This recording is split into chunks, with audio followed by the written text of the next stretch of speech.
Chapter 1.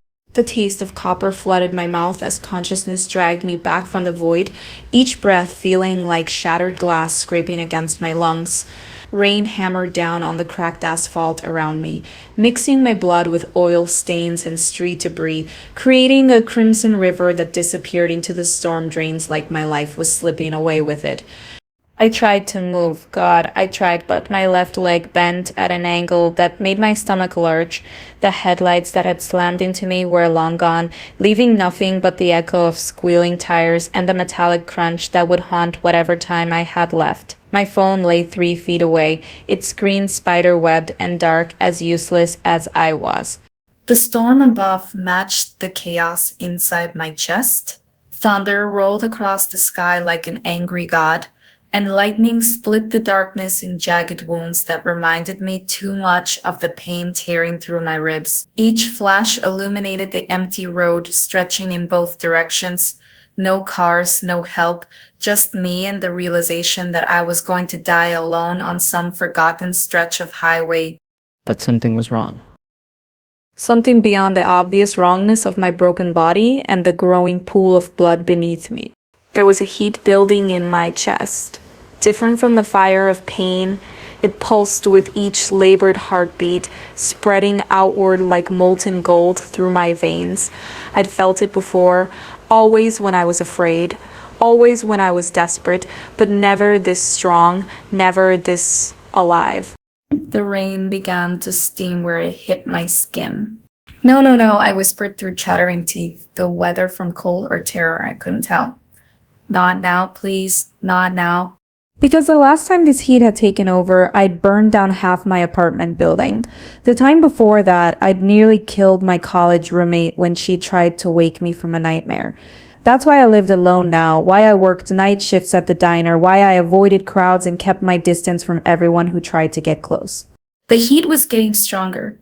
I squeezed my eyes shut, trying to push it down the way I'd learned to do, but my control was slipping along with my consciousness.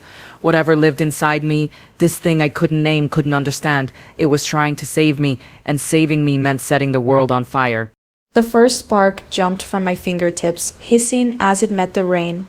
Someone help me, I sobbed, but the wind swallowed my words. Who was I kidding?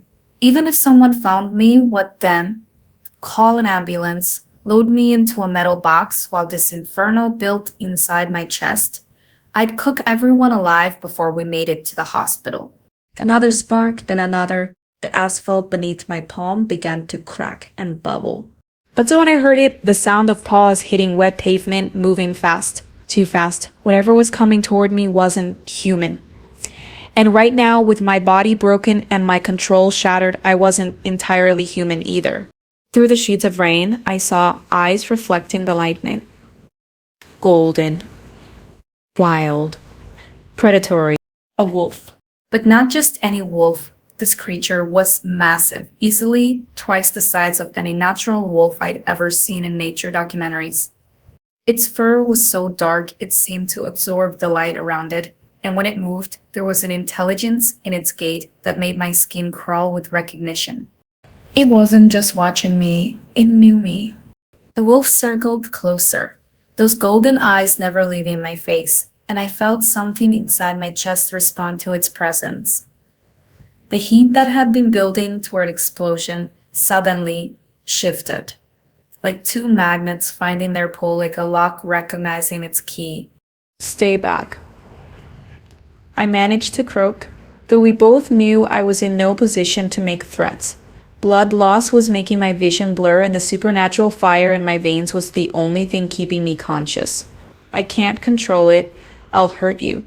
The wolf stopped maybe 10 feet away, tilting its massive head as if it understood every word. Then it did something that made my heart stutter. It sat back on its haunches and simply waited. Lightning cracked overhead again, and in that split second of illumination, I could have sworn I saw something impossible in those golden eyes. Not just intelligence, but recognition. Like it had been searching for me. Like it had found exactly what it was looking for. The heat in my chest pulsed again, but this time it didn't feel dangerous. It felt answering, like a call being returned across an impossible distance. Rain continued to fall, but the drops were evaporating before they could reach my skin now. The asphalt beneath me glowed cherry red, and steam rose around us in ghostly spirals that the wind couldn't scatter. The wolf's eyes never wavered. And somewhere in the back of my failing mind, I realized that maybe dying alone wasn't my biggest problem anymore. Maybe my biggest problem was figuring out why this creature looked at me like it had been waiting its whole life for this moment. Like, it knew exactly what I was. If you're feeling the pull of this story already, hit that subscribe button because this is just the beginning of a tale that will burn its way straight into your heart. Trust me, you won't want to miss what happens when our broken heroine discovers the truth about her mysterious savior. Chapter 2. The wolf moved with liquid grace through the steam and smoke rising from my overheated body, and I should have been terrified. Every rational part of my mind screamed that I was about to become prey, that this massive creature would finish what the car had started. Instead, I felt calm for the first time since the accident. Hell, for the first time in years, the fire burning through my veins felt controlled, not gone, but contained. Like someone had turned down a gas flame from raging inferno to steady burn. The wolf stopped 3 feet away, close enough that I could see the intelligence burning in those impossible golden eyes, close enough to smell the wild forest scent that clung to its dark fur. Rain beaded on its coat like scattered diamonds. But unlike me, the drops that touched its skin didn't turn to steam. You're not afraid of me, I whispered, my voice barely audible over the storm. It wasn't a question. Somehow, impossibly, I could sense its emotions, the way you might sense someone standing behind you in the dark, and there was no fear there, only recognition, purpose. The wolf lowered its massive head until we were eye to eye, and when it spoke, not with words but with a voice that resonated directly inside my mind, my world tilted completely off its axis. "Hello, Ember." My breath caught. Nobody had called me by my real name in 3 years. Not since I'd fled my hometown after the fire, after the accusations, after my own parents had looked at me like I was something dangerous that needed to be contained. I'd been going by Emma ever since, working cash-only jobs, staying invisible. But this creature, this impossible, beautiful, terrifying creature, knew exactly who I was. "How do you—" I started to ask, but the words died as the wolf began to change. The transformation happened in heartbeats, but I saw every impossible second of it. Bones lengthened and reshaped, dark fur melted away to reveal olive-toned skin, and muscles were formed into a distinctly human silhouette. The golden eyes remained constant throughout, burning with the same ancient intelligence. When it was over, a man knelt in the rain where the wolf had been. And not just any man. He was tall, broad-shouldered, with the kind of presence that made the air around him feel charged with electricity.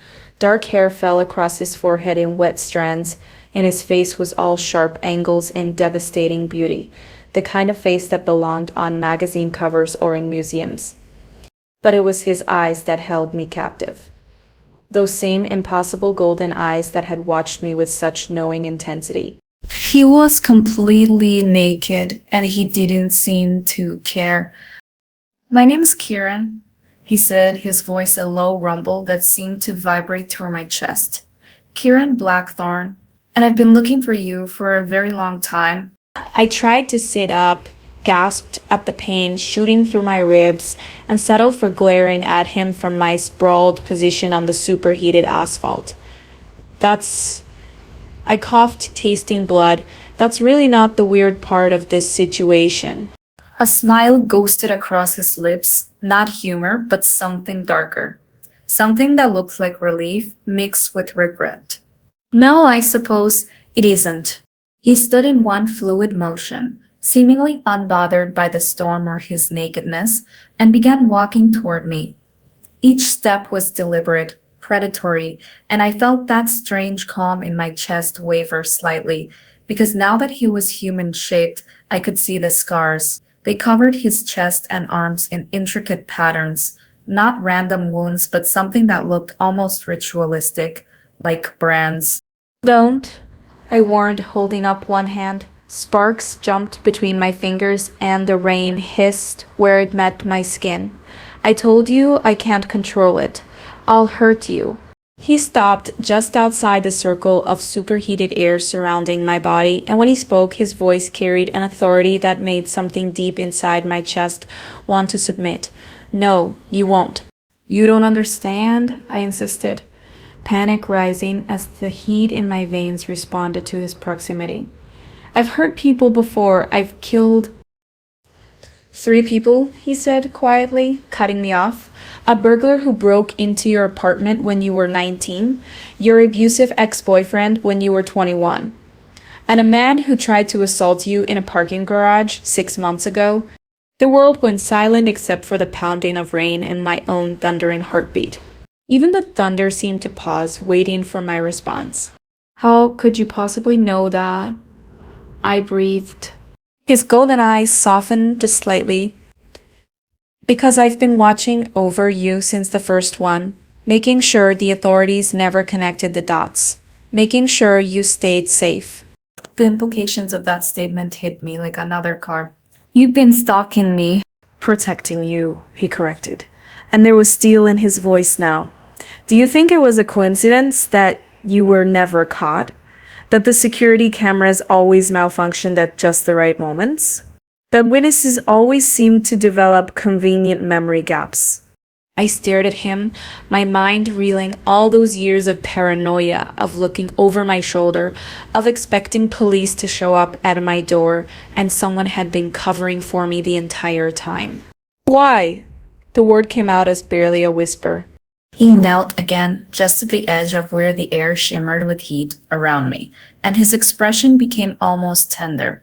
Because you're not a killer, Ember. You're not a monster. You're exactly what our kind has been waiting for. Our kind? Thunder rolled overhead, but it sounded different now. Less chaotic, more like a drumbeat, building towards something significant. You know what I am, he said simply. And deep down, underneath all that fear and self-hatred, you know what you are too. The heat in my chest pulsed, responding to something in his voice, and for just a moment, I felt it.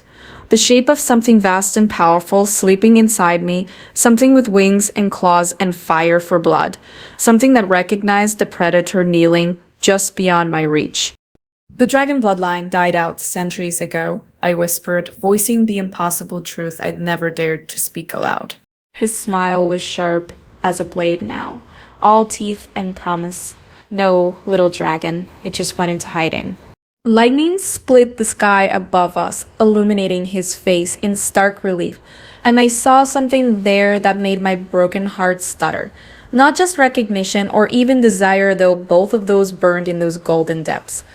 I saw reverence, like he was looking at something sacred. The question is, he continued, reaching out slowly until his fingertips almost touched the shimmering barrier of heat surrounding me. Are you ready to stop hiding? To be continued. Chapter 3. His words hung in the air between us like a challenge, and suddenly I was 16 again, standing in the charred remains of what used to be my childhood bedroom, watching my mother's face crumple with horror and disgust. Dragon bloodline. I repeated the words, tasting like ash in my mouth. You make it sound so noble, so mythical. The heat radiating from my body flickered, responding to the bitter memories clawing their way up from the depths where I'd buried them. Kieran's golden eyes tracked every shift in the flames dancing across my skin, reading me like an open book. Tell me what happened, he said quietly, settling back on his heels, but never taking his gaze off mine. Tell me about the first time. I laughed, but there was no humor in it. Only the jagged edge of old wounds that had never properly healed. Which first time? The first time I nearly burned down my high school. The first time my own father called me a freak, or the first time I realized that everyone I'd ever loved was terrified of me. Rain continued to fall around us, creating a curtain of privacy in the middle of nowhere. Steam rose from my overheated skin, but Kieran remained perfectly still at the edge of my dangerous proximity, as if he had all the time in the world to listen to me unravel. The beginning, he said simply, before you learn to be afraid of yourself. The memory hit me like a physical blow, dragging me back to a time when I still believed in fairy tales and happy endings, when I thought being different might actually be something special instead of something shameful. I was 7, I whispered, my voice barely audible over the storm. It was winter, and our heat had been shut off for 3 days. Mom was working double shifts at the factory. Well, Dad was drinking his problems away. As usual, my little brother Jake was so cold he couldn't stop shivering. I could still see it so clearly. Jake's blue lips, his tiny hands clenched into fists, the way his breath came out in puffs of white vapor even though we were inside, my baby brother looking at me with those trusting brown eyes, believing I could fix everything. I just wanted to warm him up, I continued, the heat in my chest pulsing with the emotion of the memory. I held his hands and wished so hard for him to be warm, and then Then you gave him fire, Kieran finished softly. I nodded, tears mixing with rain on my cheeks. Golden flames, like liquid sunlight. They came from my hands, my chest, everywhere. But they didn't burn him. They just surrounded him like a blanket. He laughed and called me his dragon sister. the smile that crossed my lips was bitter as winter wind. For about 10 minutes, I was a hero. Jake was warm, he was happy, and I thought I was magic. Real magic. What changed? Kieran asked, though I suspected he already knew. Dad came home drunk and found us, I said, my voice hardening. Saw the flames dancing around Jake like little golden pets. Saw me glowing like a goddamn Christmas tree. And the look on his face. I had to stop talking for a moment. The memory too raw, even after all these years. My father's expression that night had been the first time I'd seen true fear directed at me, but it wouldn't be the last. He screamed. I whispered. Called me a devil child, said I was going to burn the whole house down with all of us in it. Mom came running, and when she saw what I was doing, I shook my head. The fear in her eyes was worse than Dad's anger. Kieran's jaw tightened, but he remained silent, letting me purge the poison that had been festering inside me for years. They made me stop, I continued. Made me swear never to do it again, Jake cried, because he was cold again. But they said it was better than letting his freak sister turn him into charcoal. They sent me to my room, and I heard them whispering about doctors, about medications, about military schools that might be able to fix me. The flames dancing across my skin flared higher, responding to the old rage and hurt. So I learned to hide it, learned to swallow the fire, to pretend I was normal. It worked for a while, years actually. I almost convinced myself they were right, that I was just a disturbed kid with an overactive imagination. But it didn't stay hidden, Kieran observed. How could it? I asked, anger bleeding into my voice. You can't cage something like this forever. The fire wants to burn, wants to protect, wants to be free. And every time someone threatened me, every time I was scared or desperate or just pushed too far, I gestured at the superheated asphalt beneath me, at the way the rain turned to steam before it could touch my skin. Came roaring back with interest. I could see Jake's face in my mind, 23 years old now, married with a baby on the way. He'd sent me a wedding invitation 2 years ago, but I'd been too afraid to go. What if my nephew inherited whatever cursed blood ran through our veins? What if I lost control at the ceremony and hurt innocent people? What if Jake looked at me the same way our parents had that night when I was 7, with fear and disgust and the bone-deep certainty that I was something wrong? They were wrong about you, Kieran said quietly, and his voice carried a conviction that made something inside my chest twist, painfully. Were they? I challenged. Look around you, I'm literally melting the road. 3 people are dead because I couldn't control this thing inside me. I live alone, work alone, push away anyone who tries to get close because I know what I am. What are you? He asked. The question was so simple, so direct, but it cut straight to the heart of everything I'd been running from. A monster? I whispered. No. His voice was steel wrapped in velvet, absolute in its certainty. You're a dragon who's been told her whole life that fire is evil. You're a protector who's been convinced she's a destroyer. I'm broken, I interrupted, my voice cracking. Whatever noble bloodline you think I come from, whatever destiny you imagine I'm supposed to fulfill, you're looking at the wrong girl. I'm just someone who hurts people by existing. Kieran leaned forward then, close enough that the heat radiating from my body should have been uncomfortable, and his golden eyes burned with an intensity that took my breath away. Then why? He said softly. Does your fire recognize mine? Before I could ask what he meant, warmth that wasn't mine began to bloom in the air around us. Not the wild, chaotic heat of my power, but something older, more controlled. His skin began to glow with a subtle golden light, and I realized that what I'd taken for scars on his chest and arms weren't scars at all. They were marks, ancient symbols that pulsed with their own internal fire. And you're not the only one who's different. Little dragon, he murmured. You're just the only one who's been made to feel ashamed of it. And for the first time in my adult life, sitting broken and bleeding on a rain-soaked highway with a stranger who could transform into a wolf, I felt something I'd almost forgotten existed. Repeat. What secrets is the mysterious Kieran hiding? And can Ember finally learn to embrace the fire that's been burning inside her all along? Chapter 4.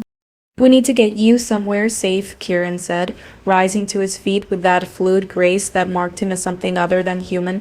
Your injuries need tending, and there are things you need to see.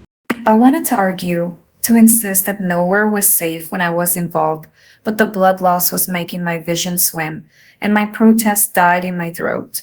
When he stepped closer, crossing into the superheated air around my body, without flinching, I felt that strange calm settle over me again. This is going to hurt, he warned, sliding his arms beneath me with careful precision. He was right. The movement sent shock waves of agony through my broken leg and cracked ribs, but something else happened too. The moment his skin touched mine, the chaotic fire raging through my veins quieted. Not extinguished, but tamed, like two flames finding harmony instead of fighting for dominance. How are you doing that? I gasped against his chest as he lifted me easily.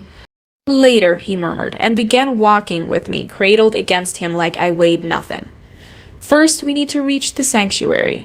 The rain had slowed to a gentle mist, and as we left the road behind, entering what looked like untouched wilderness, I noticed something strange about our surroundings. The trees here were older than anything I'd ever seen, massive oaks and pines that towered into the darkness like ancient sentinels. Their branches formed a canopy so thick that barely any rain penetrated to the forest floor. But more unsettling was the way they seemed to bend toward us as we passed, as if acknowledging Kieran's presence or mine.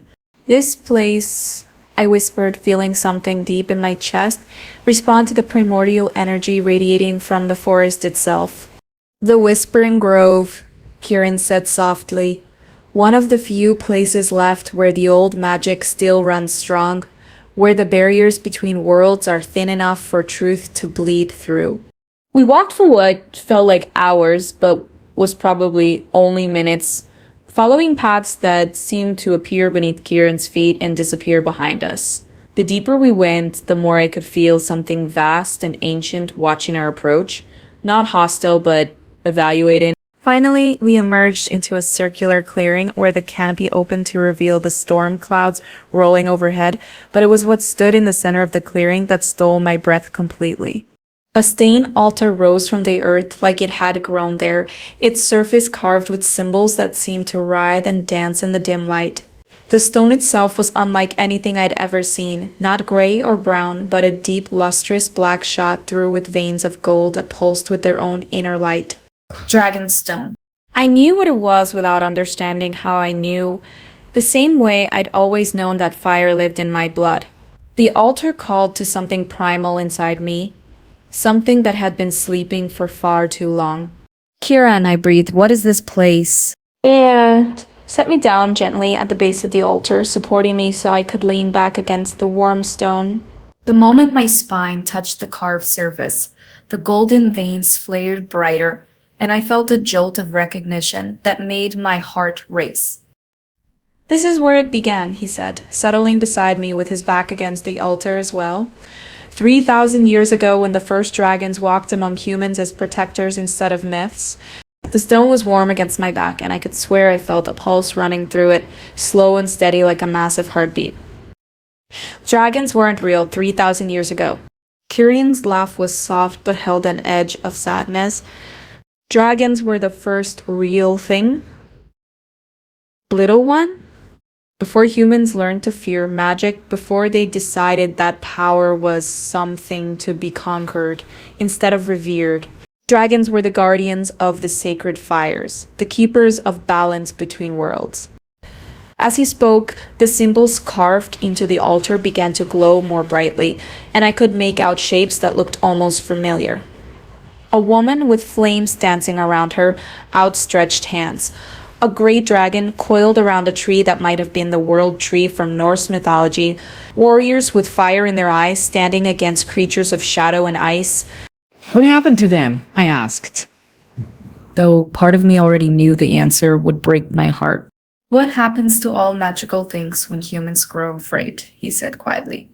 They were hunted, slaughtered, driven into hiding, so deep that eventually even they forgot what they truly were.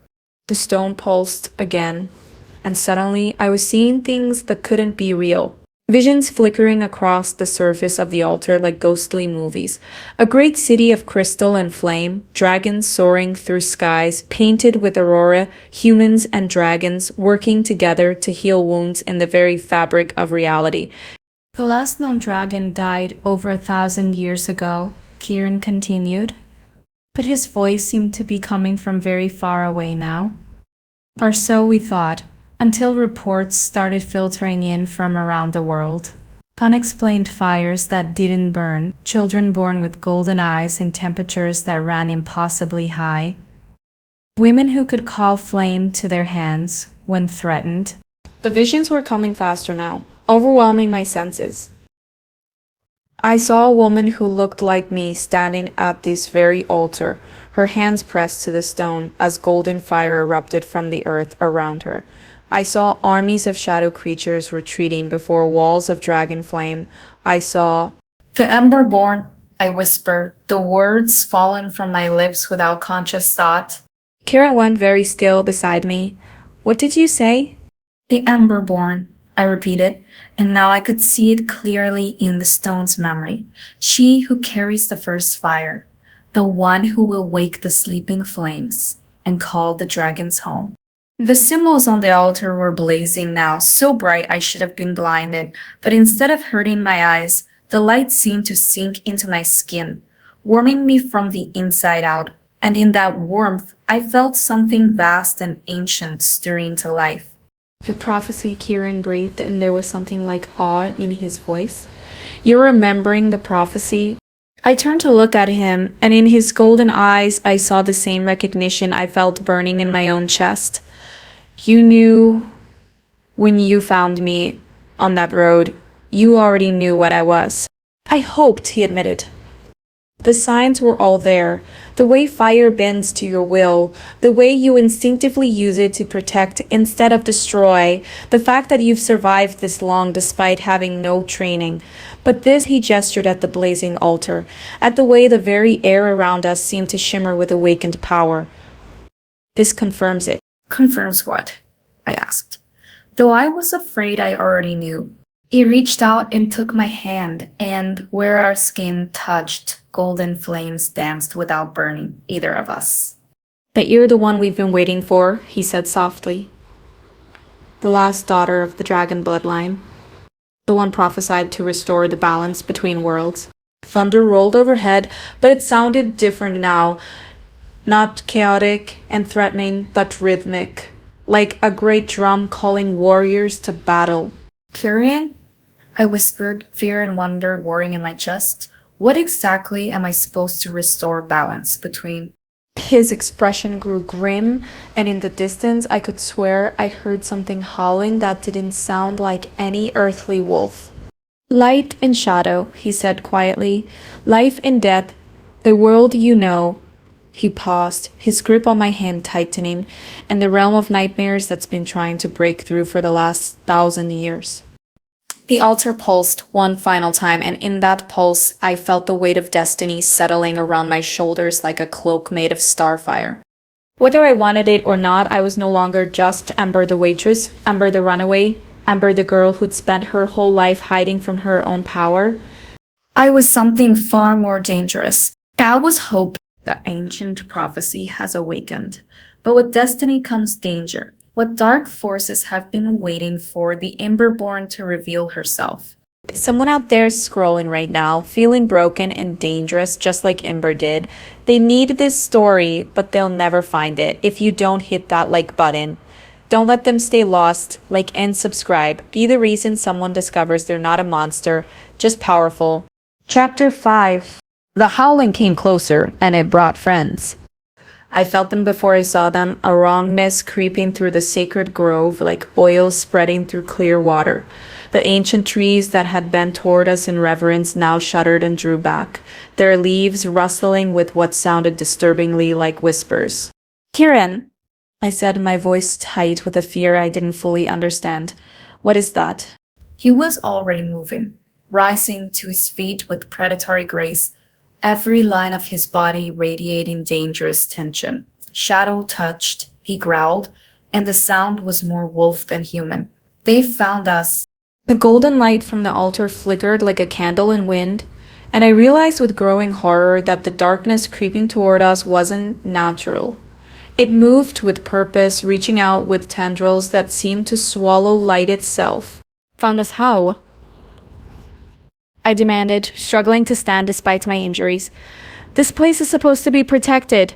It is, Kieran said grimly, which means they didn't track us here. His golden eyes met mine and I saw the terrible understanding dawning in them. They were already waiting. The temperature around us began to drop with unnatural speed, and my breath came out in visible puffs, despite the warmth still radiating from the altar. Frost began forming on the ancient symbols carved into the stone, trying to smother the golden glow that had welcomed my awakening. Someone told them, I whispered, the betrayal hitting me like a physical blow. Someone knew we would come here. The howling erupted from 3 different directions at once, and shapes began materializing from the unnatural darkness. Not quite wolves, not quite human, but something caught horribly in between. Their eyes glowed with sickly yellow light, and where their feet touched the sacred ground, the grass withered and died. The council. Kieran spat, his hands beginning to glow with the same golden fire I'd seen on his markings. They were supposed to protect you, not... He never finished the sentence. The largest of the shadow creatures launched itself from the treadline with impossible speed, claws extended toward my throat. I acted on pure instinct. Fire exploded from my hands in a torrent of golden flame that lit up the entire clearing, turning night into blazing day. The creature struck my flames and shrieked, a sound like metal tearing before dissolving into wisps of oily smoke. But there were more. So many more. Ember! Kieran shouted over the chaos as the clearing erupted into battle. The altar? Stay close to the altar. I pressed my back against the dragon stone, feeling its ancient power pulse against my spine as more shadow creatures poured from the darkness between the trees. Kieran had shifted partially, his human form taking on distinctly looping characteristics, extended claws, elongated canines, eyes that burned like molten gold. He moved through the attacking creatures like death incarnate, but for every one he destroyed, 2 more seemed to take its place. There are too many, I gasped, sending another wave of dragon fire toward a cluster of the things trying to flank us. Where are they all coming from? The void, Kieran snarled, his voice distorted by his partial transformation. The realm of nightmares. Someone has opened a rift. A rift? The word sent a chill through me that had nothing to do with the unnatural cold spreading through the grove. I remembered the visions from the altar, the ancient memories of dragons standing against creatures of shadow and ice. This was what they had fought. This was what had required the ultimate sacrifice of an entire species. And now it was back. A new voice cut through the battle, human, refined, dripping with full sympathy. Stand down, Kieran. You know this is how it has to be. 3 figures emerged from the tree line, and unlike the shadow creatures, these were definitely human. They wore long coats that billowed in the supernatural wind, and each carried a staff topped with a crystal that pulsed with sickly light. The woman who had spoken was tall and elegant, with silver hair and eyes like chips of winter sky.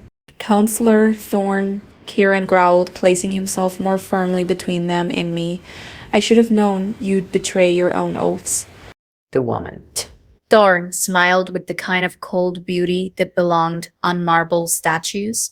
Betray? I prefer to think of it as preventing catastrophe. You know as well as I do what happens when dragons awaken. Enlighten me, I said, finding my voice despite the terror crawling up my throat. The altar thrummed against my back, and I could feel its ancient power responding to my emotional state. The golden veins in the stone were blazing brighter, casting dancing shadows on the faces of our enemies. War? Thorn said simply. Destruction, the end of the careful balance we've maintained for 1,000 years. She gestured at the shadow creatures still circling us like hungry sharks. These things exist because that balance was broken once before. Because your ancestors thought they could play God with forces beyond their understanding. You're lying, I said, but doubt was creeping in. The visions I'd seen in the altar had been beautiful, but they'd also shown battles, showed dragons fighting desperately against an enemy that seemed endless. Am I? Thorn asked. Then tell me, child, in all your years of protecting yourself for that fire, how many innocents died in the crossfire? How much destruction followed in your wake? The apartment building. My college roommate's burns. The parking garage filled with screaming people fleeing from flames they couldn't understand. That's different. I protested, but my voice sounded weak even to my own ears. I was untrained. I didn't know how to control it. And what makes you think you can control it now? One of the other counselors asked. He was younger than Thorn with dark hair and cruel reins. What makes you think awakening your full power won't turn you into exactly the monster your parents always feared you were? The words hit their target with surgical precision. Every insecurity I'd ever harbored, every moment of self-doubt, every night I'd lain awake wondering if the world would be safer without me. All of it came rushing back in a tide of shame and fear. The fire in my veins flickered. Don't listen to them, Kieran said urgently, his eyes never leaving the counselors even as he spoke to me. They're using your own doubts against you. That's what they do. They break spirits before they break bodies. The wolf is right about one thing, Thorn said conversationally. We are very good at what we do. The question is, child, what are you going to choose? Will you come with us quietly and let us help you suppress this curse before it destroys everything you touch? Or will you force us to take more permanent measures? The shadow creatures pressed closer, their yellow eyes fixed hungrily on my face. Behind them, more figures were emerging from the darkness. Humans in the same billowing coats, each carrying weapons that gleamed with unnatural light.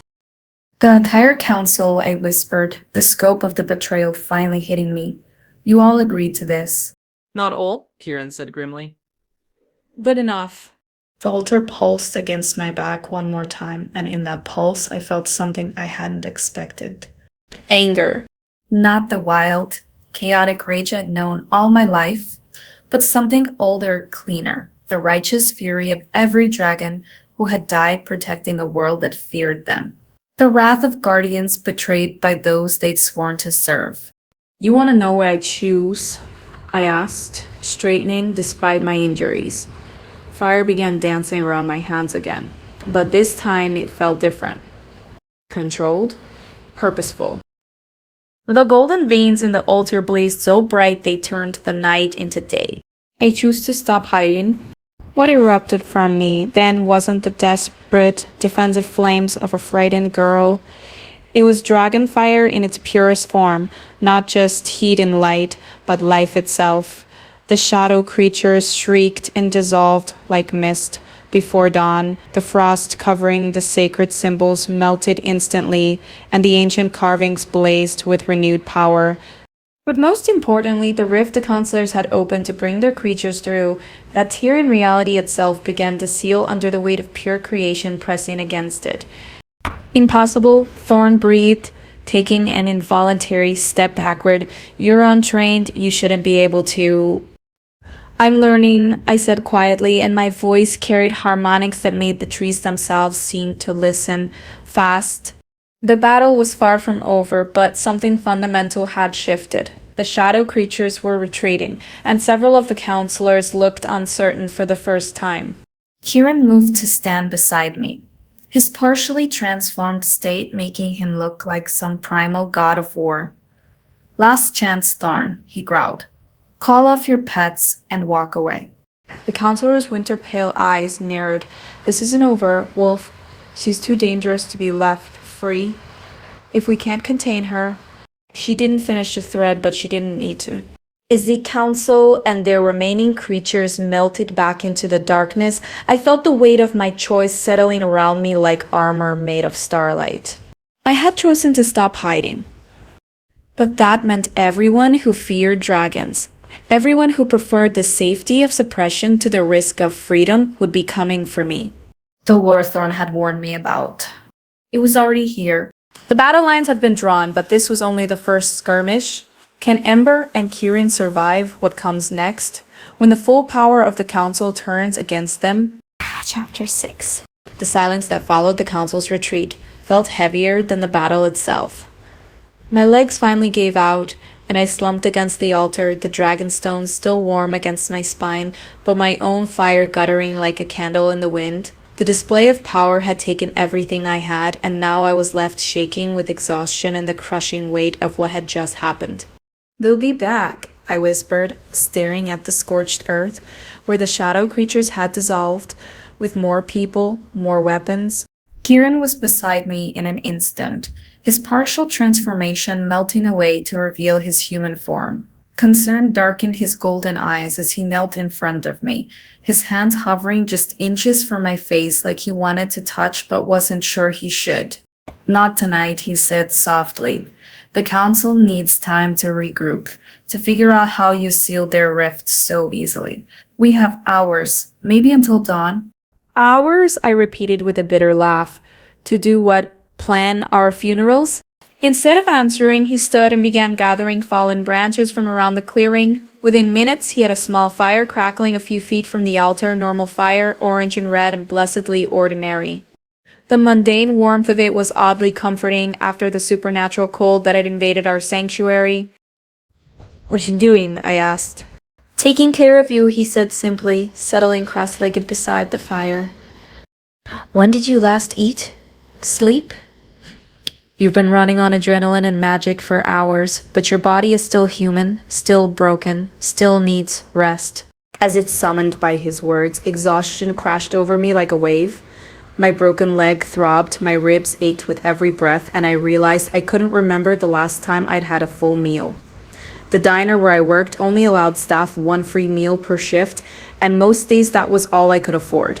I don't have time to rest, I protested. But even as I said it, my eyes were growing heavy. The council. "You can wait," Kieran said firmly. He pulled off his jacket when Eddie found clothes and moved closer, draping it around my shoulders. "You're no good to anyone if you collapse from exhaustion." The jacket smelled like forest and rain and something distinctly masculine that made my pulse quicken despite everything. I pulled it tighter around myself and tried not to think about how long it had been since anyone had taken care of me like this. How long since anyone had seen me as something worth protecting instead of something to fear. "Why are you doing this?" I asked quietly. "You said you've been watching me for years, but you never approached me, never tried to help. Why now?" Kieran was quiet for so long, I thought he wouldn't answer. When he finally spoke, his voice carried a weight that made me look up from the fire. "Because I was a coward," he said simply. "Because I knew that approaching you would mean choosing you over everything I'd ever known. Over my pack, my position, my entire world. and I wasn't ready to make that choice. The firelight played across his features, highlighting the sharp angles of his cheekbones and the regret etched into the lines around his eyes. He looked older than I'd first thought, not just physically, but like someone who'd carried the weight of difficult decisions for far too long. "What changed?" I asked. A smile ghosted across his lips, but it was sad rather than happy. "Tonight, when I felt you dying on that road, I realized that losing you without ever trying to save you would be 1,000 times worse than losing everything else for the chance to stand beside you." My throat tightened. You don't even know me. "Don't I?" He leaned forward, and his golden eyes seemed to see straight through every wall I'd ever built. "You're someone who burns down buildings to protect yourself, but still sends anonymous tips to make sure the homeless camps are evacuated first.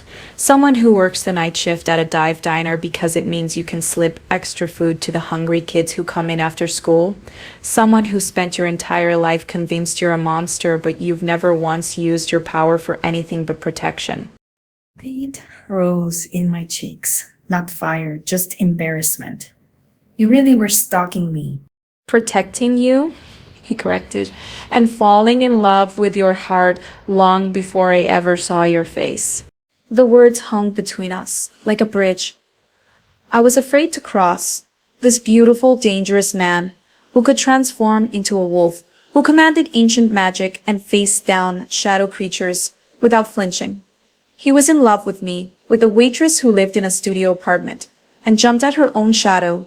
"That's impossible," I whispered. "You can't love someone you've never talked to." Can't I? He reached out slowly, giving me time to pull away. And when I didn't, he gently brushed a strand of rain-dampened hair from my face.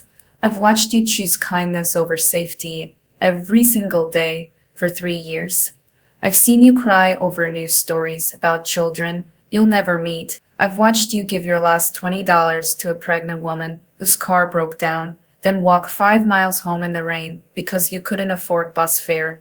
His thumb traced along my cheekbone and I shivered at the contact. I fell in love with your soul, Amber. Everything else is just details. I stared at him, this impossible man with his impossible words, and felt something crack open inside my chest. Not the wildfire I'd known all my life, but something warmer, softer, more dangerous than any flame. "I don't know how to trust people," I admitted, my voice barely audible over the crackling fire. "Everyone I've ever cared about has looked at me with fear.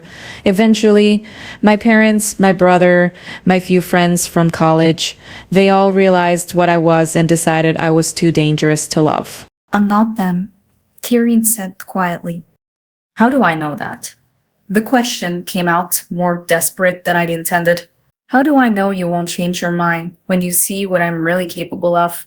What I become when I stop holding back? Instead of answering with words, he took my hands in his. His skin was warm, calloused from years of physical labor, and completely unafraid of the sparks that danced between my fingers. Because, he said, meeting my eyes steadily, I've been waiting my entire life for someone who could match my fire instead of being consumed by it. Before I could ask what he meant, golden light began emanating from his skin. Not the subtle glow I'd noticed before, but something far more intense. Ancient symbols blazed to life across his chest and arms, not scars or tattoos, but marks that seemed burned into his very soul. His eyes became molten gold, and when he opened his mouth to speak, I could see fangs that belonged to no earthly wolf. "I'm not entirely human either," he said, his voice carrying harmonics that resonated in my bones. "I'm the last alpha of the Shadow Moon Pack.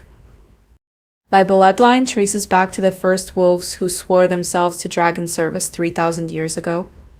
These marks," he gestured to the blazing symbols covering his skin, "they're oaths written in fire and starlight, promises my ancestors made to yours." The revelation should have been shocking, but instead it felt like pieces of a puzzle clicking into place. The way he'd found me, the way his presence calmed my chaotic fire, the way the altar had recognized him almost as readily as it had recognized me. "What kind of promises?" I asked. His grip on my hands tightened. To guard, to guide, to stand between the dragons and anyone who would harm them. His voice grew softer, more vulnerable, to love without fear or reservation, if we were blessed enough to find them. Tears I hadn't realized were falling traced down my cheeks. Kieran, I see you, he said, echoing words from earlier that now carried so much more meaning. All of you, the fire and the fear, the strength and the vulnerability, the monster you think you are and the hero you actually are, and I'm not going anywhere. The ancient marks on his skin pulsed in rhythm with my heartbeat, and I realized what I was seeing. Not just magic, but a bond that had been written into our very DNA. Our ancestors had been partners, protectors of each other, two halves of a whole that was stronger together than either could ever be apart. What if I hurt you? I whispered. what if you don't? He countered. What if you trust me enough to try? The fire between us crackled, and in its light, I saw something I'd never thought I'd find. Not just acceptance, but celebration. He wasn't asking me to be less than I was, he was asking me to be more. To be everything I was meant to be. Okay, I breathed, the word barely audible. But it was enough. He leaned forward and I met him halfway, and when our lips touched, it was like two stars colliding. Fire erupted around us, not destructive, but creative. The kind of flame that forged new worlds instead of burning down old ones. When we finally broke apart, both breathing hard, the clearing around us had transformed. Flowers bloomed where moments before there had been scorched earth. The ancient trees swayed gently in a wind that carried the scent of new growth and infinite possibility. I trust you, I whispered against his lips. And for the first time in my life, I meant it completely. But trust is a fragile thing, and their enemies are watching. How long can this perfect moment last before the world comes crashing down around them? Chapter 7. Dawn came too soon, gleaming through the canopy in shades of gold and amber that should have been beautiful. Instead, the light felt ominous, like the last moments before an execution. I'd managed maybe an hour of sleep curled against Kieran's chest, lulled by the steady rhythm of his heartbeat and the warmth of his arms around me. But even in sleep, I'd felt them coming. They're here, I whispered, not needing to open my eyes to know. The forest itself was holding its breath. The usual morning chorus of birds conspicuously absent. Even the insects had gone silent. Kieran's arms tightened around me. I know, I can smell them, at least 24 surrounding the grove. I sat up slowly, wincing as my injuries made themselves known. My leg was still broken, my ribs still cracked, but somehow the pain felt distant now. Secondary to the cold dread settling in my stomach like a stone. It's not just the council this time, I said, reading the tension in the air around us. There are others, wolves. Kieran went very still. My pack. The words carried a weight of betrayal that made my heart clench. His pack, the people he'd led, protected, called family for who knew how long, and they were here to drag him away from me. Or worse. Kieran Blackthorn, the voice that cut through the morning air, was deep, authoritative, and achingly familiar to the man beside me. I felt him flinch like he'd been slapped. Step away from the dragon spawn and we can discuss this like civilized beings. Marcus, Kieran breathed, and the pain in that single word told me everything I needed to know about their relationship. This wasn't just his pack, this was family. A man emerged from the train line, tall, broad-shouldered, with Kieran's dark hair but eyes like winter steel. He moved with the same predatory grace, but where Kieran's presence felt protective, this man radiated barely controlled violence. Behind him came others, at least 15 wolves in human form, all watching me with expressions that ranged from wariness to outright hostility. And with them, more council members than I'd seen the night before. Thorn was there, of course, her silver hair gleaming like a blade in the morning light. Brother, the man Marcus continued, and my heart sank. You've forgotten yourself, forgotten your duties, your oaths. Kieran rose to his feet with fluid grace, placing himself between me and the assembled forces like a living shield. I've forgotten nothing, Marcus, including my oath to protect those who cannot protect themselves. Protect Mark? Marcus laughed, but there was no humor in it. Look around you, brother. Look at what her presence has already brought to our sacred spaces. I followed his gesture and felt my blood turn to ice. The beautiful transformation from last night, the blooming flowers, the renewed growth, was gone. In its place, the clearing showed signs of corruption. Black veins spread through the grass like an infection, and the ancient trees at the grove's edge were beginning to wither. That's not from me, I protested, but even as I said it, doubt crept in. What if it was? What if my fire, no matter how pure it felt, was actually poisoning everything around me? Isn't it? Counselor Thorne stepped forward, her pale eyes glittering with malicious satisfaction. Tell me, child, in all your years of running, how many places have you left corrupted in your wake? How many cities have reported unexplained blights after you passed through? The words hit like physical blows. Chicago, where I'd lived for 6 months before the nightmare started driving me away. Detroit, where I'd lasted almost a year before the plants in my apartment building began dying for no reason anyone could explain. Seattle, Portland, Denver, a trail of withered gardens and unexplained phenomena stretching back through my entire adult life. You didn't know, did you? Thorne continued, her voice dripping with false sympathy. You thought you were hiding, staying under our radar, but you were leaving a trail of ecological disaster wherever you went. We've been following that trail for years. She's lying, Kieran said firmly, but I could hear the uncertainty creeping into his voice. The dragon fire purifies. It creates, it doesn't destroy. Ancient dragon fire, perhaps, another council member spoke up, the younger man with cruel eyes from the night before. But she's not an ancient dragon, is she? She's a half-breed abomination whose power is corrupted by human weakness and fear. The altar behind me pulsed weakly, its golden light flickering like a dying bowl. Where last night it had blazed with welcoming warmth, now it felt diminished, tainted. The evidence speaks for itself, Marcus said, gesturing to the spreading blight around us, one night in her presence, and look what's happened to the most sacred site in our territory. How long before this corruption spreads to our packlands, to our children? Several of the wolves behind him shifted uncomfortably, and I saw fear in their eyes, and not just of me, but for their families. Their home. Kieran, one of them spoke up, a woman with graying hair and kind eyes that now held only sorrow. You know, we love you. We followed you through wars, through the long years when the old magic was dying. But this, she gestured helplessly at the withering grove. We can't let this poison spread to our territory. Elena, Kieran said quietly, and I heard his heart breaking in her name. You raised me. You know me. Have I ever led you astray?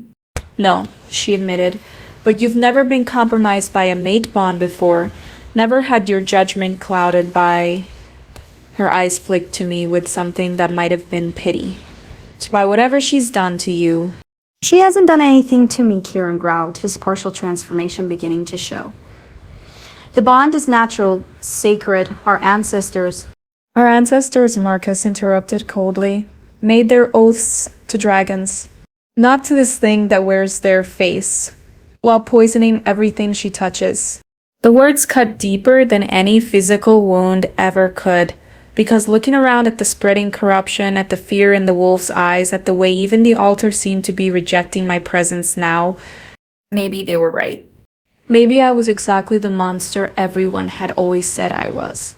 She comes with us, Thorne announced, producing what looked like silver shackles that hummed with suppressive magic.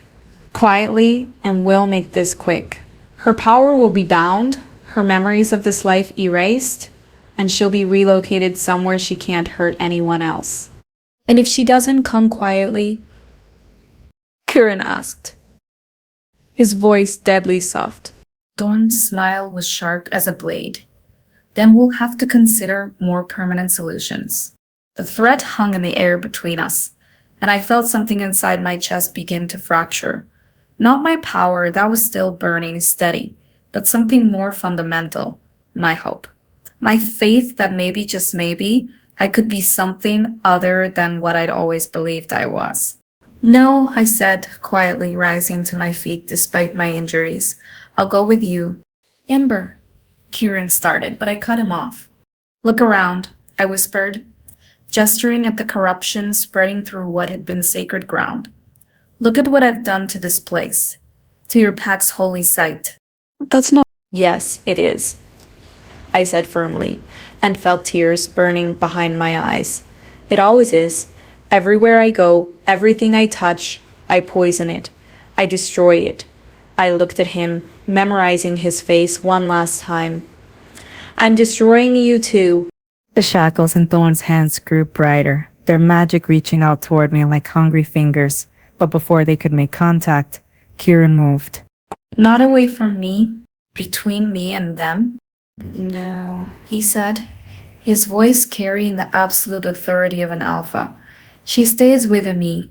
Marcus snarled, his own transformation beginning.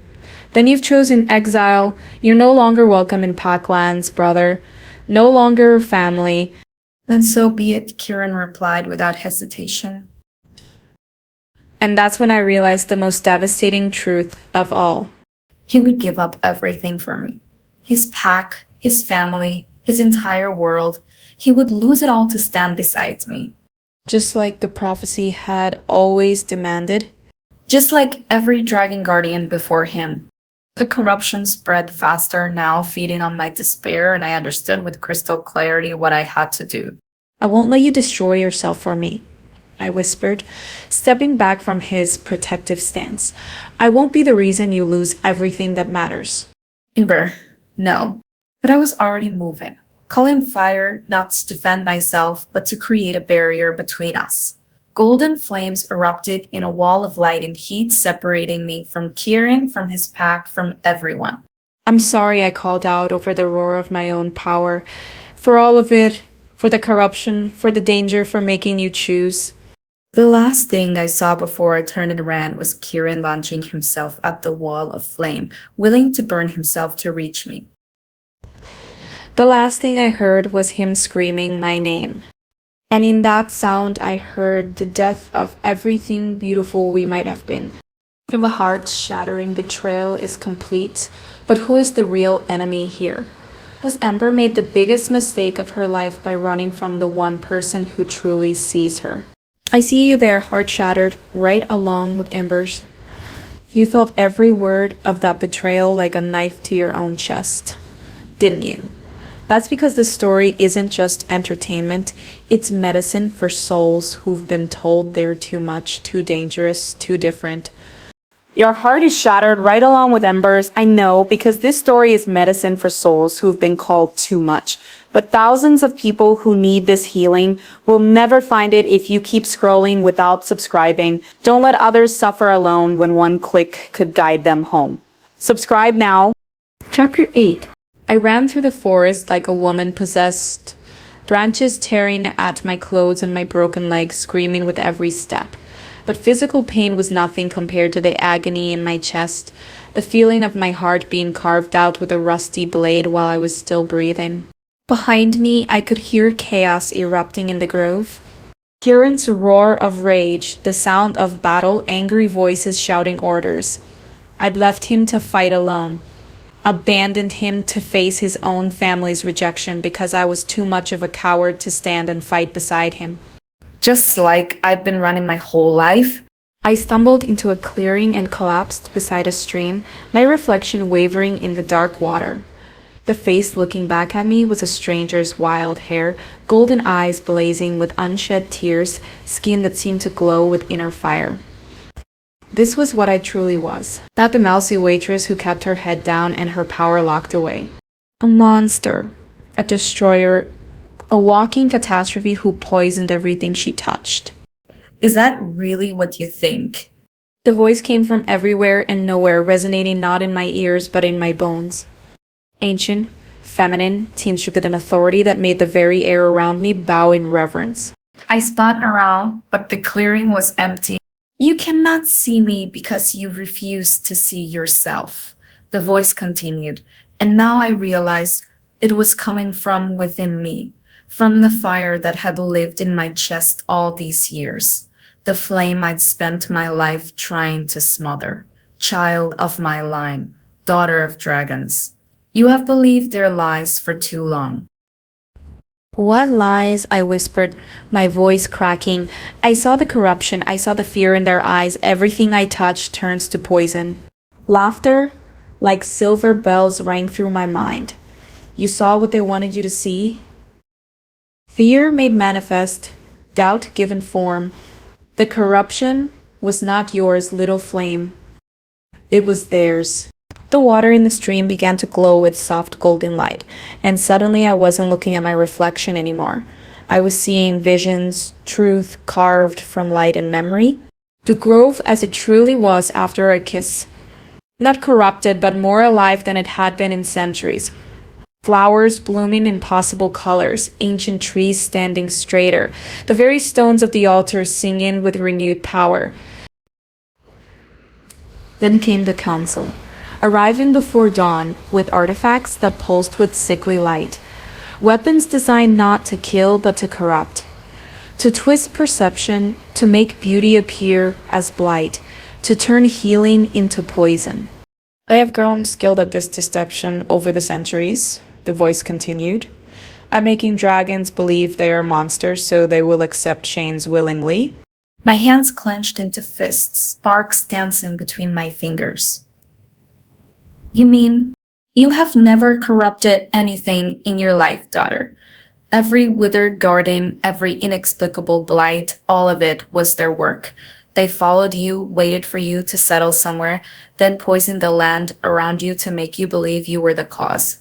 The rage that erupted in my chest wasn't the wild, desperate fury I'd always known. It was clean fire, righteous anger, the wrath of every dragon who had died believing they were evil when they had only ever tried to protect and serve. That made me believe I was poison. I breathed. Yes, just as they convinced your wolf that his pack would reject him, when in truth they were manipulated by council agents to speak words not their own. The water showed me more. Counselor Thorne standing behind Marcus in the pre-dawn darkness, her hands glowing with compulsion magic. Elena and the other pack members moving like sleepwalkers, their eyes glazed with artificial fear and revulsion. Even now, the ancient voice continued, your wolf fights not just for his life, but for theirs. The compulsion magic grows stronger, the longer it holds, and soon they will be lost entirely, hollowed out shells filled only with hatred for dragonkind. I was on my feet before I consciously decided to move. My broken leg suddenly whole, my cracked ribs no longer singing with pain. The fire in my chest wasn't healing me. It was revealing that I had never truly been broken at all. I have to go back, I said. Yes, but not as the frightened child who ran. Return as what you were always meant to be. The clearing around me began to shimmer, reality bending like heat waves rising from summer pavement. And in that shimmer, I saw her, the first dragon, the one whose voice had been speaking to me. She stood at the edge of the stream, tall and regal, with golden skin and eyes like molten starlight. I am Pyrrha, she said, her form becoming more solid with each word. First of our kind, guardian of the sacred flames, and you, daughter of my distant line, are the last hope for both our peoples. She stepped forward, and where her feet touched the ground, golden flowers bloomed in her footprints. For too long, dragons have been made to believe they were destroyers when they were born to be creators, healers, guardians of the balance between light and shadow. Her eyes blazed with ancient fury. The council's corruption has spread far beyond simple deception. They have opened permanent rifts to the shadow realm, thinking to use its creatures as weapons. But shadow cannot be controlled, only released. My blood went cold. What do you mean? The Battle of the Grove was never about capturing you, child. It was about driving you away from the one place your power could seal the rifts permanently. She gestured, and the air around us cracked like glass, revealing glimpses of a world drowning in nightmare. As we speak, shadow creatures pour through dozens of tears. In reality, cities fall to darkness. Innocent people die screaming. The visions were too terrible to process. New York's skyline wreathed in unnatural night, London's Thames running black with shadow stuff, children fleeing from creatures that existed only to devour light itself. Why are you showing me this? I gasped. Because you are the only one who can stop it. Kira's form began to fade, but her voice grew stronger. Return to the grove. Save your wolf and his pack from the council's corruption. And then, daughter of dragons, burn away the shadows with fire so pure it will remake the very foundations of the world. I don't know how. Either. She was barely visible now, just a shimmer of gold and starlight. You have always known. You need only stop being afraid of what you are. The clearing dissolved around me, and suddenly I was back in the forest, but everything was different. I could see the threads of corruption woven through the trees, feel the artificial blight seeping into the earth, and underneath it all, I could sense the real grove. Beautiful, sacred, calling out for healing. In the distance, the sounds of battle had grown desperate. Kieran's roar of pain echoed through the trees, and I knew with crystal clarity that I was almost too late. But not quite. I began to run again, but this time I wasn't fleeing. This time I was coming home. Fire erupted around me as I moved, not the defensive flames of a frightened girl, but dragon fire in its purest form. It burned away the council's deceptions like morning mist, revealing the forest as it truly was. Ancient, powerful, alive. And ahead of me the grove blazed like a beacon calling its guardian home. I am not your victim, I said, my voice carrying across impossible distances to reach every shadow creature, every council member, every corrupted heart. I am not your monster. The trees themselves seemed to bend aside as I passed, creating a path straight to my destiny. I am Amber, daughter of dragons, keeper of the sacred flame. Golden light exploded from my skin, turning night into blazing day. And I am done hiding. The forest itself held its breath as I stepped into the grove, where Kieran knelt bleeding in a circle of his mind-controlled pack, where Counselor Thorn raised weapons that could unmake reality itself. Where everything I had ever been and everything I was meant to become would be decided in the next few heartbeats. The Emberborn had finally come home. The true power awakens, but can even Dragonfire overcome centuries of deception and corruption? The final battle for the fate of both worlds is about to begin. Chapter 9. I stepped into the grove like a goddess of war wrapped in starlight and flame. The scene before me was worse than I'd imagined. Kieran knelt in the center of the clearing, his body a map of silver wounds that steamed in the morning air. The pack surrounded him in a perfect circle, their eyes still glazed with Thorn's compulsion magic, silver chains binding their natural forms as they prepared for an execution that would destroy them almost as much as it would him. Because somewhere beneath that artificial hatred, they still loved him. Stop, I said, my voice carrying harmonics that made the very stones of the altar sing in response. Every head turned toward me, and I watched their expressions shift through confusion, fear, and finally, in Thorn's case, vindictive satisfaction. The prodigal dragon returns, she sneered, raising a staff that pulsed with shadow-touched crystal. How wonderfully convenient.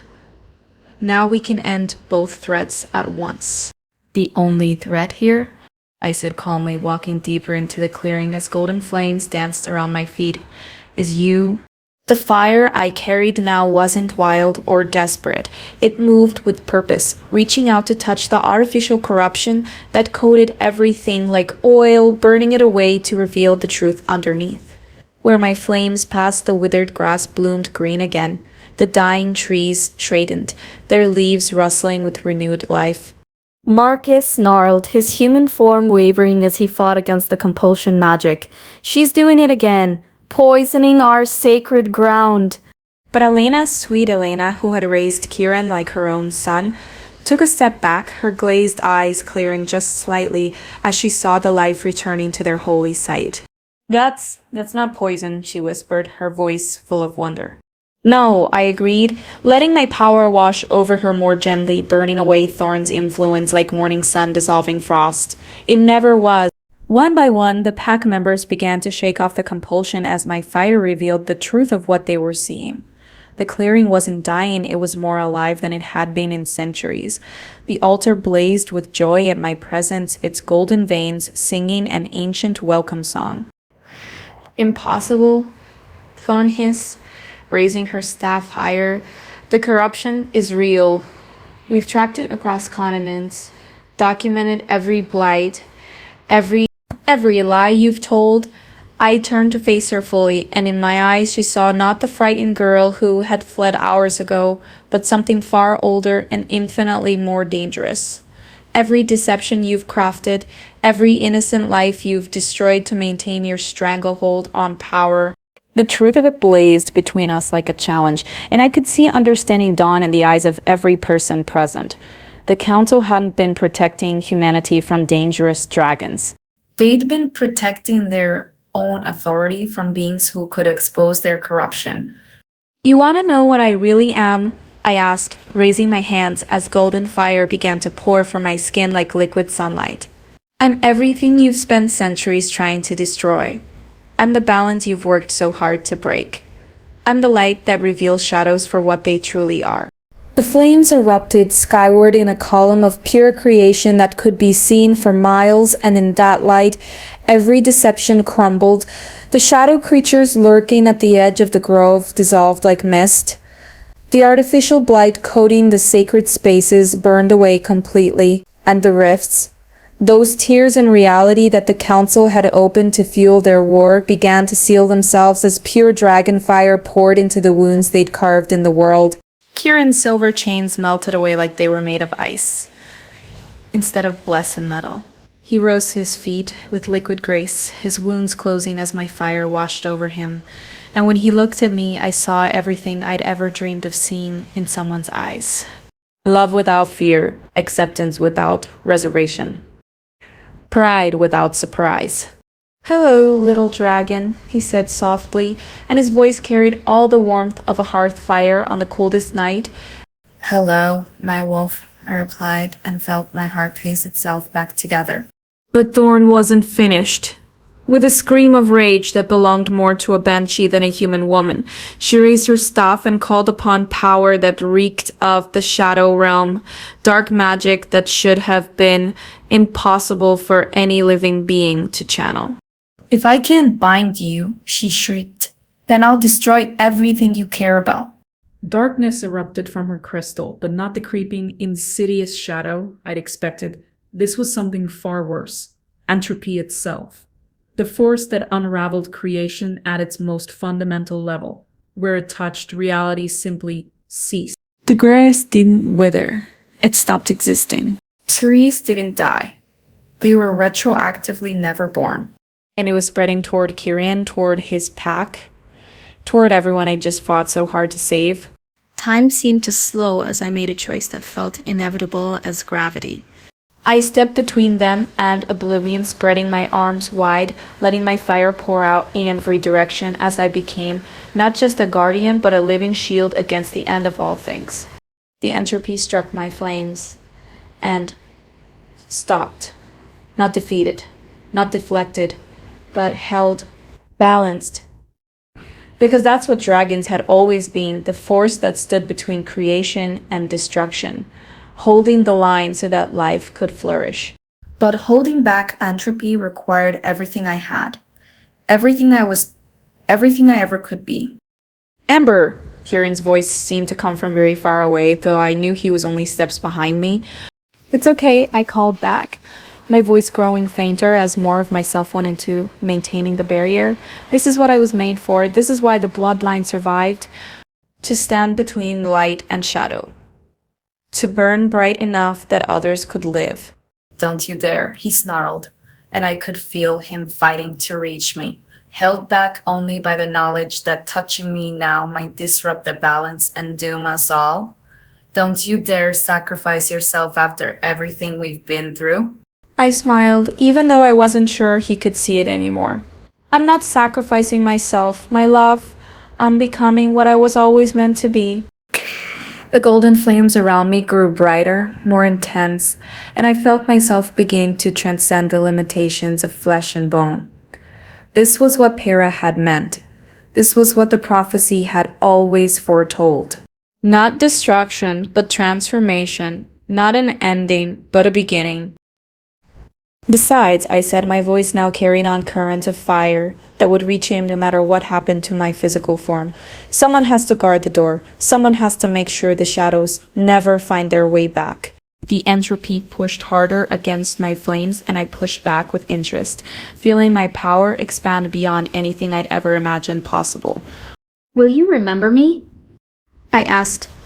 The question directed not just to Kieran but to everyone present, to his pack, to the council members who were staring in horror at what Thorn had unleashed, to the world itself. Will you remember that once there was a girl who learned to stop being afraid of her own fire? Forever, Kieran whispered, and in that word I heard a promise that transcended lifetimes. The barrier held. The shadows retreated.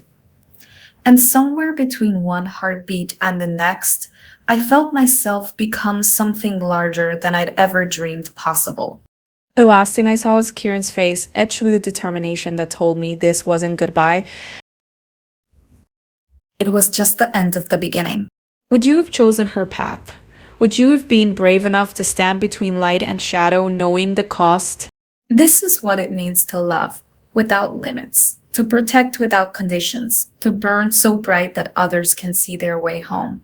If this story has lit something inside you, if Ember's courage has awakened the dragon in your own heart, then hit that subscribe button. Because here in this space we've carved out together, we tell the tales that matter, the ones that remind us what we're capable of when we stop being afraid of our own power. Hit the notification bell, because Ember's story isn't over. Not by a long shot. And drop a comment below in your own life. What fire have you been afraid to let burn? What power have you been told to hide?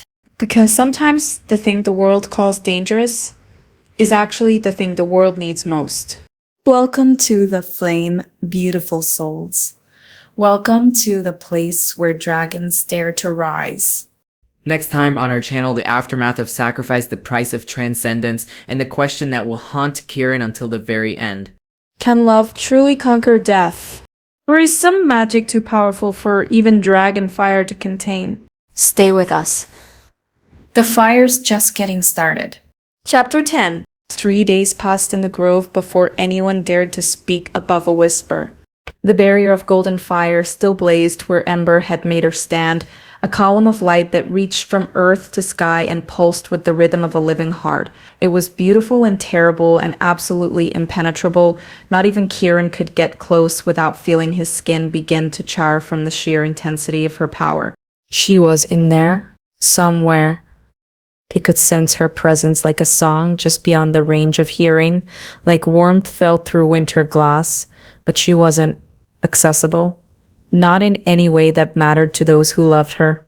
Kieran hadn't left the grove's edge since the transformation, hadn't eaten, hadn't slept, had barely spoken, except to growl warnings at anyone who suggested he might need rest. The pack had set up a careful camp at a respectful distance, their earlier hostility replaced by something closer to religious awe. Because they could all feel it, the way the very fabric of reality had grown stronger since Ember's sacrifice. The way shadows seemed less dense, colors more vivid, the air itself more alive. She hadn't just stopped Thorn's entropy wave, she'd begun healing wounds in the world that most people didn't even know existed. She's not dead, Elena said quietly, settling beside Kieran with the careful movements of someone approaching a wounded predator. Whatever she's become, death isn't part of it. Kieran's golden eyes never left the blazing column. I know. Then why do you look like you're grieving? A bitter laugh escaped his throat. Because knowing she's not dead and being able to hold her are very different things. He finally turned to meet Elena's gaze, and she was startled by the raw pain she saw there. She's become something beyond my reach, beyond anyone's reach. Alina was quiet for a long moment, studying the play of light across Kieran's haggard features. The old stories, she said finally, speak of dragon guardians who could call their mates back from the very edge of transcendence. Love strong enough to anchor even the most powerful magic to the mortal world. The old stories are myths, Kirin replied flatly. So were dragons. Until 3 days ago. Before Kirin could respond, Marcus approached with the careful deference of someone who knew he was on thin ice. The compulsion magic had broken completely, leaving him with the full memory of what he'd said and done under Thorn's influence. The guilt was eating him alive. Brother, he said quietly, there's something you need to see. Kirin's jaw tightened. If this is another attempt to get me to leave. It's not.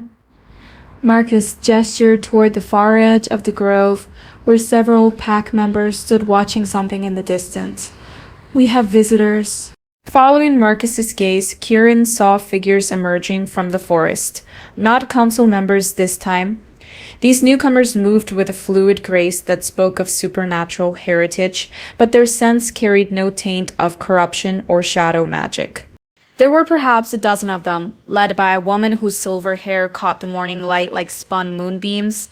She was tall, regal, with eyes that held the weight of centuries and skin that seemed to glow with its own inner light. Greetings, Wolf Guardian, she called out as her group drew closer. I am Laverley of the Northern Courts. We felt the awakening from across the continental divide. Kirin rose slowly, his predatory instincts on high alert despite her peaceful approach. What courts? What awakening? Laverley's smile was enigmatic. The fake courts, young wolf, and the awakening of the last dragon bloodline. Her gaze drifted to the column of fire where Ember maintained her vigil, though I see she has already begun her true transformation. You know what's happening to her? Hope and desperation roared in Kirin's voice. I know what should be happening, Laverley corrected gently. Whether it actually will depends on factors we cannot control. She approached the edge of the grove with the confidence of someone accustomed to ancient magics. May I? Kirin nodded tersely and Laverley stepped into the sacred space. The moment her feet touched the consecrated ground, the very air began to shimmer with otherworldly energy. Flowers bloomed in her footsteps, not the golden dragon flowers that had sprung up around Ember, but silver blossoms that chimed like distant bells when the wind touched them. Fascinating, she murmured, circling the barrier of fire with professional interest. She's not just holding back entropy, she's actively reweaving the damaged sections of reality, creating new patterns where the old ones were torn beyond repair. Can you help her? Kirin demanded. Lilai paused in her examination, her ancient eyes meeting his desperate ones. Help her, young guardian. She doesn't need help. She needs anchor. I don't understand. The dragon bloodline was always meant to work in partnership. Laverley explained patiently. Fire and earth, creation and stability, transcendence and mortality. She's become pure creative force.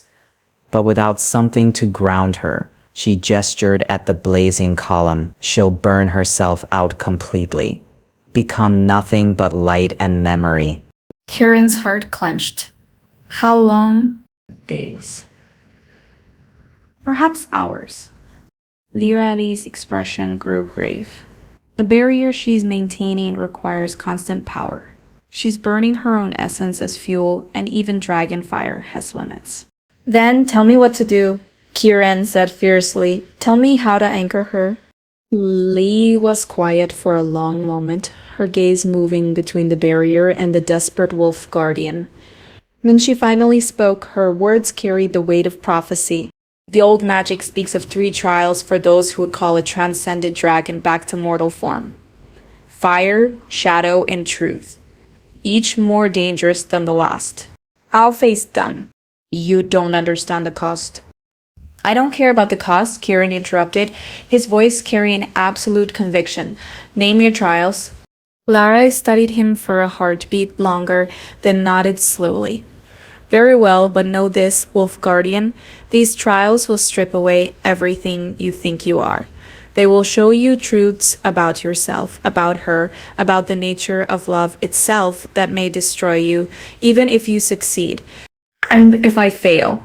If you fail, Lorelei said quietly, she burns forever, trapped between mortality and godhood, slowly losing pieces of herself until nothing remains but raw power and the echo of what she once was. Kieran looked at the barrier one more time, memorizing the way the golden flames danced, carrying with them the essence of the woman he loved. When he turned back to Lorelei, his golden eyes burned with determination that matched any dragon fire. When do we start? Lorelei's smile was sharp and sad and proud all at once. We don't, Guardian. You do. And you start now. She raised her hand, and the air around them began to shimmer with portal magic. Not the harsh tear of shadow magic, but something older and far more dangerous. The first trial awaits in the realm of living fire, she said as reality began to bend around them, where you will face not just her power, but the deepest truth about your own nature. As the portal opened, swirling with colors that had no names, Kieran heard something that made his heart leap and break at the same time. Ember's voice carried on currents of flame and starlight, barely recognizable but unmistakably hers. Kieran, are you still there? He stepped toward the portal without hesitation. Always, little dragon, I'm coming for you. The last thing anyone saw before the portal closed was Kieran disappearing into light itself, leaving behind only his promise echoing in the morning air. But in the shadows at the edge of the grove, something else stirred. Something that had been waiting, watching, learning from the display of power it had witnessed. Counselor Thorne's body was gone, consumed by her own entropy magic. But her voice lingered, carried on whispers of shadow that the golden barrier couldn't quite purify. The trials will break him. And when they do, when she burns herself to nothing trying to save what cannot be saved, then the real hunger will be free to feed. Deep in the earth beneath the grove, something ancient and patient began to move. Something that had been sleeping since the last dragon died, waiting for enough power to wake up. The Emberborn's fire blazed brighter in response to the stirring darkness, but even dragon flames cast shadows. And in those shadows, older hungers were finally stirring to life. The war for the fate of both worlds had only just begun. The trials of love and fire await. But some hungers are older than dragons, and some shadows are too deep for any light to penetrate. This is far from over. In fact, it's barely even started. End of Part 1. Will Kieran survive the 3 trials to bring his dragon home? What ancient evil has been awakened by Ember's transformation? And what price will they both pay for a love that burns brighter than the stars themselves? Find out in Part 2, The Trials of Fire and Shadow, coming soon to this channel. Until then, keep that flame burning, beautiful souls. The darkness hasn't won yet.